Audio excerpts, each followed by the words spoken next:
cabdikariin sheekh muuse qalbi dhagax oo dhowr maalmood socdaal ku joogay magaalada Hargeysa ee caasimadda Jamhuuriyadda Iskeed ugu dhawaaqday madaxbannaanida ee Somaliland ayaa kulamo gaar ah la yeeshay madaxda dawladda, baarlamaanka, guurtida, xisbiyada iyo madax dhaqameedyada Somaliland. waxaan waraysigii ugu horeeyay uu siiyay BBC-da tan iyo markii laga sii daayay xabsi ku yaala dalka Itoobiya horaantii Juulaay ee sanadkan uu bixiyay. wariyaha BBC-da Axmed Saciid Cige ayaa waraysi dheer la yeeshay cabdikariin qalbi dhagax kaasoo ku faahfaahiyay ujeedada safarro uu ku marayo meelo ka mid ah dhulka Soomaalida uu degto oo aanay ku jirin buuri magaalada Xamar. gawaari lagu eedeynayay inuu ka gubay dad shicib oo reer Somaliland muddadii uu ku jiray jabhadda Wararka iyo shaqo uu hayo Itoobiya iyo in kale. arrimo kale ayaanu ku xusi doonaa waraysigaas. waxaase ugu horeyn Axmed Saciid Cige weydiiyay qalbi dhagax waa waxa ay ka wada hadleen madaxda Somaliland ee kulanada badan la yeeshay. arrimaha inta badan aan ka hadlaynay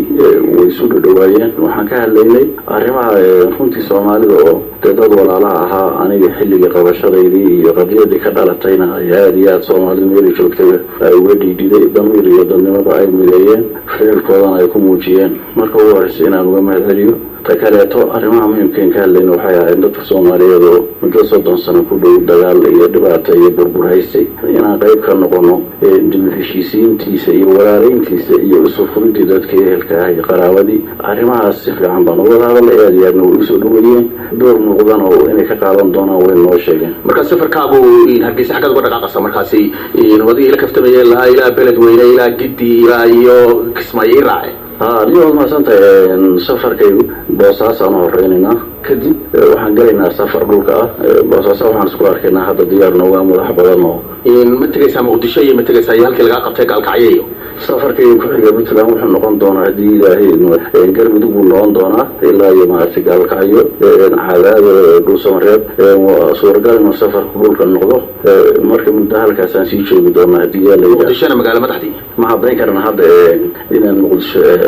هذا حديد أي هذا كلتي مدحدي كلا مثلا Somaliland بنتلان إن هذا مدحوين فرماتشوا مدحوين دولة فدرالية الصومالية لكلته. أرتا مقصود حتى قد الصومالي عادي هذا في عن شعب ونكسان والصومالي الموضوع عادي وانتهى أقيم بدن وعادي كرامة بدن بكشوله. سيدا كلوا حتى قولي البرلمان كا اللي سي أقل ويشوفان عادي الحرمة يشرف ولا ضد الصومالي تكون قضية بيدينا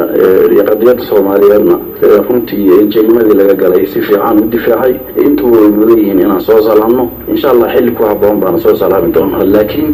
ما دوري إن هذا وحبهم كذا شيء قولا مرة بين مرة. إن cabdikariin sheekh muuse qalbi dhagax Hargeysa waa joogtay oo darkaysay aad bal ugu soo dhaweeyay laakiin dhinaca kale hadaynu eegno dad cabanaya baa jiro oo la leeyahay markii oo lafta u ahaa Baabur masalan oo awoodiisa lagu gubay baa jirtay oo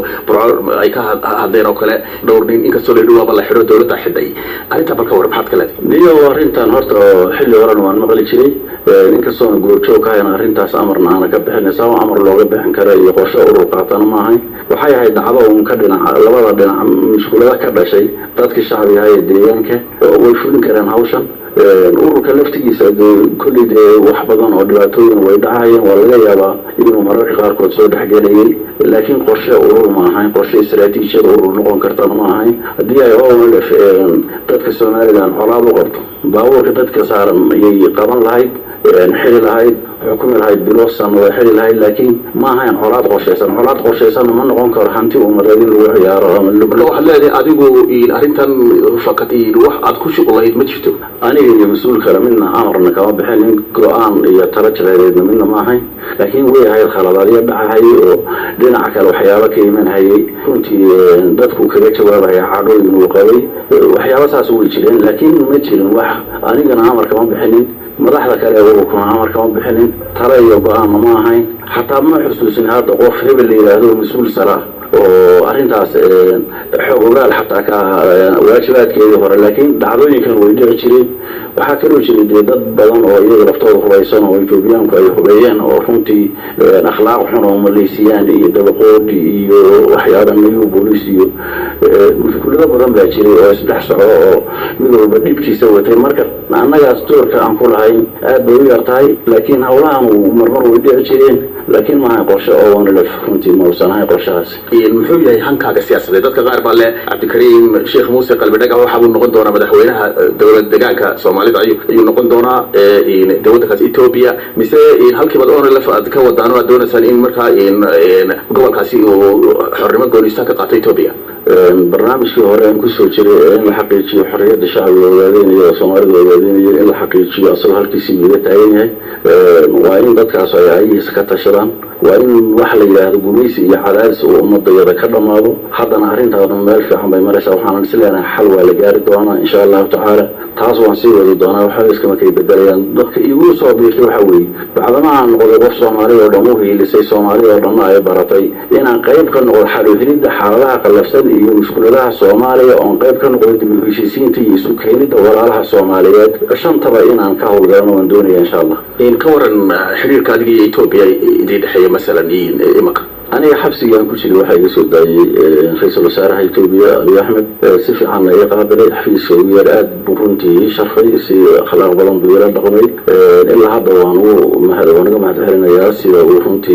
يمو موسي سيدين تيدي يسوي أنا بحي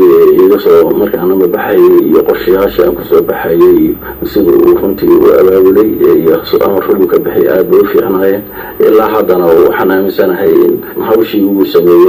arrin aad iyo aad u fiican oo si balaariyay oo qodobka argagixisada ummadda lagu xaqiray dhiigeeda lagu banaysanay meesha uu ka saaray oo la fiiro ururada gobolka ay ku xukumeen qodobkii ku horeeyay gruubkii Tigray ay hogaaminayeen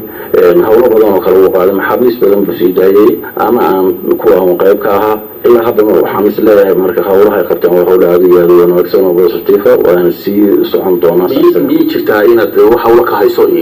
Ethiopia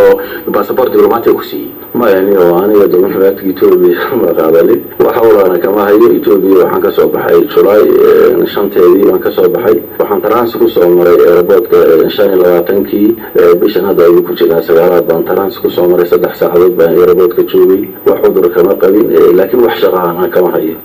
قلبي دغخ أحمد سعيد هو رمي أيو كاسيها